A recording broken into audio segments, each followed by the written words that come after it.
Welcome and good morning. In today's session we are going to see the MATLAB simulation of single phase AC to DC fully controlled converter. In single phase fully controlled converter, single phase AC supply is converted into a regulated DC voltage wherein the output voltage is controlled by adjusting the firing angle of the thyristors. Now let's see the aim. The aim is to simulate single phase fully controlled converter with R and RL load for continuous conduction mode. Software used is MATLAB simulink. Formula used is for average voltage 2 Vm cos alpha divided by pi, for average current V0 average divided by R, for RMS voltage Vm divided by root 2 where Vm is the peak voltage and Vs is the supply voltage, for RMS current V0 RMS divided by R. So before going into the simulation, let's get into the theoretical part. So thyristors S1, S2, S3 and S4 are used for the conversion process, and here load is the resistance. This is the input voltage waveform where Vs is the input supply and Vm is the peak voltage. Now let's see the operation. Initially thyristors S1 and S2 are triggered at an angle alpha where alpha is the firing angle. So thyristors S1 and S2 will start conducting. At this juncture thyristors S3 and S4 are reverse biased, so it will not conduct. The thyristors S1 and S2 will continue to conduct during the positive half cycle till pi radians. After pi radians, the thyristors S1 and S2 will be reverse biased because of the negative voltage being applied across S1 and S2. At angle pi plus alpha radians, the thyristors S3 and S4 are triggered and this will start conducting. So when these thyristors are triggered in this fashion, we'll get the output voltage waveform like this. Now let's see the operation of the single phase fully controlled converter with RL load. Here the additional inductance is added in the load side. Here also the thyristors S1 and S2 are triggered at an angle alpha. So the thyristors S1 and S2 will be conducting during the positive half cycle. At pi radians, since the load current will be continuing to flow through the load, because of the inductance, thyristors S1 and S2 will not stop conducting. It will continue to conduct till pi plus alpha angles. At pi plus alpha angle, when the thyristors S1 and S2 are triggered, this will start conducting. So the thyristors S1 and S2 will stop conducting. So when the thyristors are triggered in this fashion, we will get the output voltage waveform like this. So this is the tabulation chart for the R load. When firing angles are changed, we can measure the output parameters, and this output parameters can be compared with the theoretical value. For RL load also, the output parameters can be measured for different firing angles, and these values can be compared with the theoretical value. So this is the opening page of the MATLAB simulink software. So this is how the opening page will be looking like. So now we need the blank workspace for drawing the schematic and doing the simulation. So now we will click the simulink tab here. So once it is selected, we can have different blocks here. So we will click the blank model. So once this is come, so let us save this into a folder. We can give any name we like. Let us give it as sample.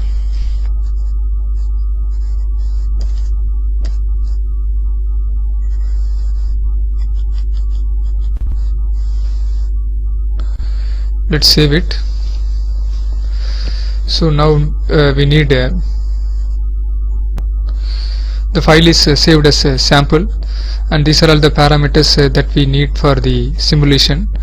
So this is the input AC voltage source, and this is the linear transformer which is required for stepping up or stepping down the AC voltage, and this is the thyristor switch which is going to do the conversion process. And this is the pulse generator block which is used for giving the firing pulse to the thyristor, and this is the voltage measurement block which is used for measuring the voltage output, and this is the main block, which is used for converting the instantaneous DC voltage into a average voltage. And this is the RMS block, which is used for converting the instantaneous AC voltage into RMS voltage. And this is the series RLC branch, which can be used for creating any resistor, capacitor, or inductor, or the combination of any of these. And this is the mux, and this is the scope block, which is used for seeing the waveform, which will be used as a CRO in our practical lab. And this is the display for viewing the instantaneous voltages or any parameter. And this is the power GUI block, which is essential for running the simulation. So now let's see how to select the components. So we need to click the library browser. So here we can get all the components that we need here. For selecting AC voltage source, either we can type in the search box and select the components, or we can go directly into Simscape, power systems, specialized technology, and electrical sources. So here we can click the AC voltage source, right click it, and add block to model sample. So if we click this will get added to our workspace. The similar way, if you need a linear transformer here, we can type in it as linear transformer here. Once it is entered, the linear transformer will be visible. So this can be right clicked and added to the model. So then we need thyristor. So we can type in as thyristor.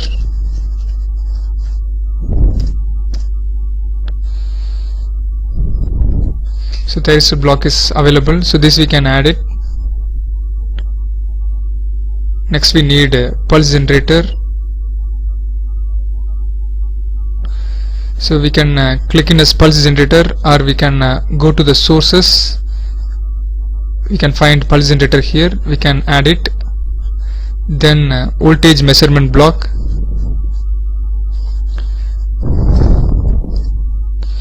So voltage measurement block is available, so this also we can add it by doing a right click.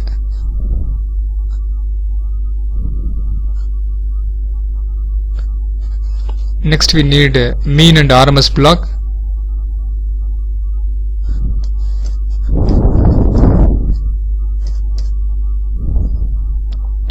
So the block which is available in the DSP system toolbox or any other stuff, we need not it need not to be selected. So those blocks will not work in our simulink model. The block which is available in the Simscape, so that need to be selected. So here we can click the RMS block and add it, and mean block also we can add it. So we need a series RLC branch for connecting the resistance load. So we can type in as series RLC branch. So there are two things named as series RLC branch and series RLC load. So for our circuit connection we need series RLC branch only. We can right click it and add it.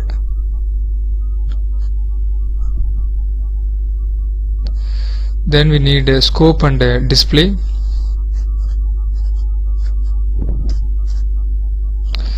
Scope which is available in the simulink library, we can add it.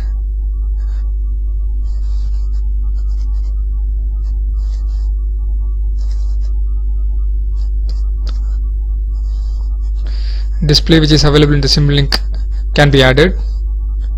Next power GUI.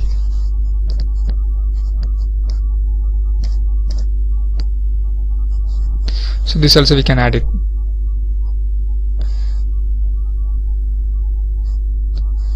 Next mux. mux which is available in the Simulink library can be added. So with all the parameters or blocks selected, so we need to give the connections. The connection for all the parameters are given as shown here. Now let's see the parameters of the block one by one, and this is the AC input voltage source. Here we will have to double click in, and the parameters need to be selected. This is the peak amplitude, so we need to give 230 volts input. However, the RMS input cannot be given here, only the peak amplitude can be given. So 230 volts need to be converted into peak amplitude. By multiplying 230 volts with root 2, we will get 325 volts. The input supply frequency is 50 Hz. The value can be given here. So if you need to measure the 230 volts input, and if you want to see it, we can give the voltage measurement block here. So this can be measured using the voltage measurement block. The output of the voltage measurement block can be given to the RMS block. So the RMS block parameters are for the fundamental frequency. If there is any other frequency other than 50 Hz, this need to be changed. So this can be set as 50 Hz. If there is any other initial RMS value, that need to be changed to 0 volts. The output of the RMS block is given to the display block. So this is for viewing the output voltage. Next is the linear transformer. The parameters can be selected like this. So for units, we need to have SI units, and this is the nominal power and frequency parameter. So we need to give two parameter values, power and frequency. For the power, for our application, we can give us 1000 watts, and frequency can be set as 50 Hz. And since this is a single phase transformer, we need to give the two winding parameters. If there is a three phase transformer, we need to select this third winding parameter also. Since this is not applicable here, we are unticking it. So the first winding parameter can be set according to our input voltage. Since we are giving 230 volts input, we can give the voltage parameter as 230, and resistance and inductance of the winding parameter can be set as 0. And for the winding 2 parameter, for instance in our case, we will give the 24 volts input to our rectifier circuit. So the voltage parameter can be set as 24, and resistance and inductance of the winding 2 parameter can be set as 0. So after setting it, we can give apply. So these other parameters can be left as default values. So if you want to measure the input supply which is going to be applied across our rectifier circuit, we can connect the voltage measurement block and it can be measured. So this measurement block output can be connected to the RMS block, and this RMS value can be measured in here. The 4 thyristors need to be selected like this. If suppose we want one more thyristor, we can right click the thyristor block and drag it, so the one more block will be created. So like this we can select any number of we can have any number of thyristors or blocks for us. So next is the pulse generator block. For pulse generator,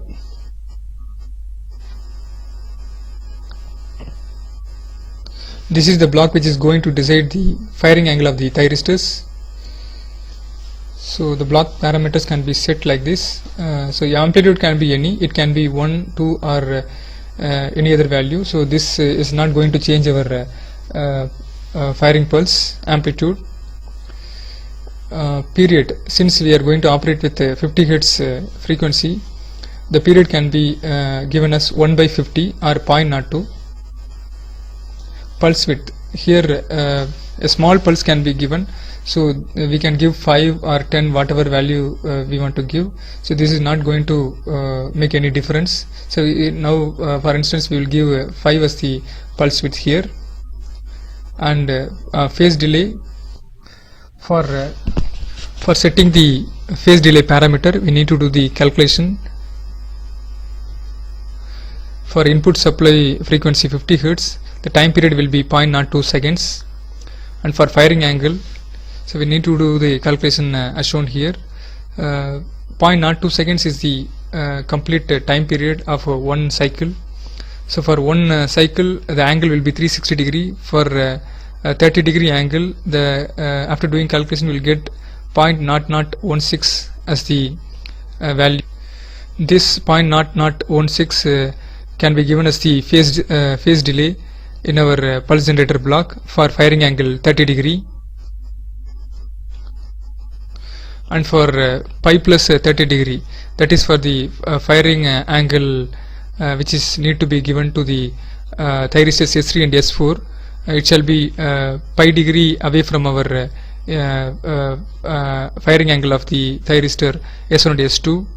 For instance, for 30 degree firing angle of S1 and S2, firing angle of S3 and S4 will be 210 degree. So by doing calculation, we will get the phase delay value as 0.0116 seconds as the value. So now the value is entered here. So this 0.0016 is given for thyristors S1 and S2, and for thyristors S3 and S4, pulses are given for firing angle. Pulses are given for firing angle. Pulses are given for 4 thyristors. Pulses are given for 4 thyristors, and now we will see the thyristor parameters or SCR parameters. Here we can have the default values. This is not going to do any change in our simulation. Resistance can be set as 0.001 itself, and forward voltage can be given as 0.8 volts itself, and we need not to change these number parameters. And next is the load resistance block. For our application, let us have 10 ohms as the resistance value, and this is the voltage measurement block for measuring the voltage output. This voltage output can be given to the main block for average voltage measurement and given to display for the display purpose, or we can give this output to the RMS block also for measuring the RMS output voltage measurement, and this output can be given to the scope also for viewing in the scope. Here in the RMS block, the parameters need to be set. Here the fundamental frequency need to be set as 50 Hz, because we are operating with a 50 Hz input supply.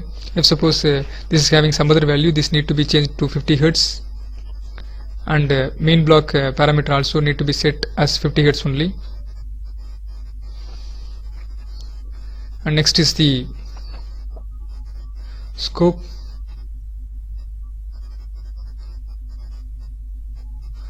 For instance, now we will have to select the configuration parameters.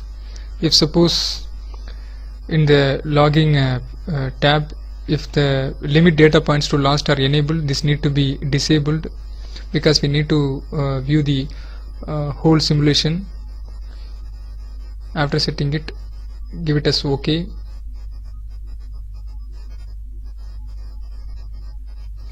And next is the power GUI.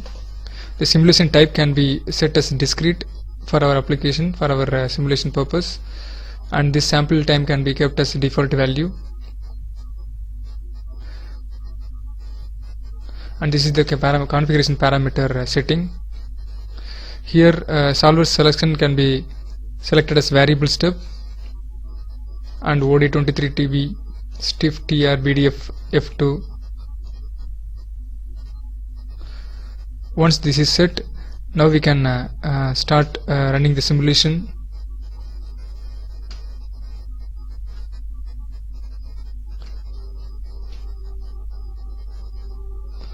So here we can view the 230 volts input 230 volts RMS input. We can see 24 volts output we are getting from the linear transformer.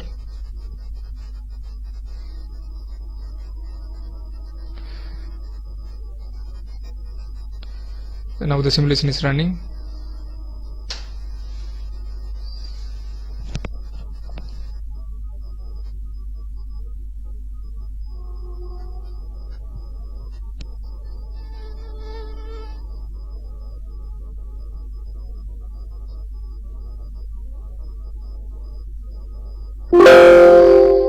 So now the simulation is done. Here we can see the average voltage, average output voltage value, and we are seeing the RMS output voltage value. If we double click the scope, we can see the complete simulation output. So if we want to see the closer values, we can select like this by selecting this dragging button. So this is the input voltage which is given to the thyristors. 24 volts input we are giving here, and this is the output voltage what we are getting it from the single phase rectifier. So here we can clearly see at 30° alpha angle the SES are triggered in, and this is the output average output voltage value.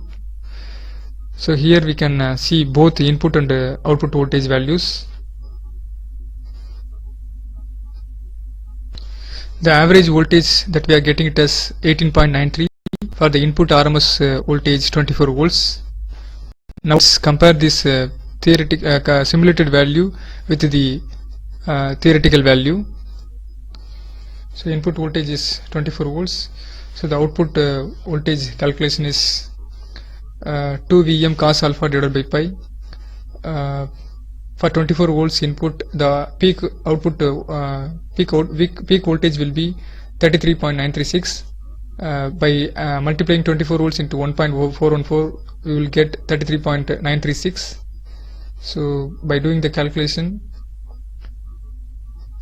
using this formula, we can get the output voltage value.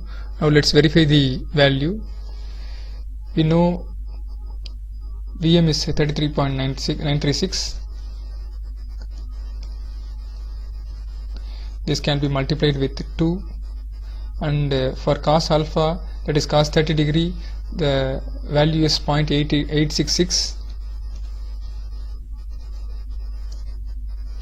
This need to be divided with pi value, that is 3.14.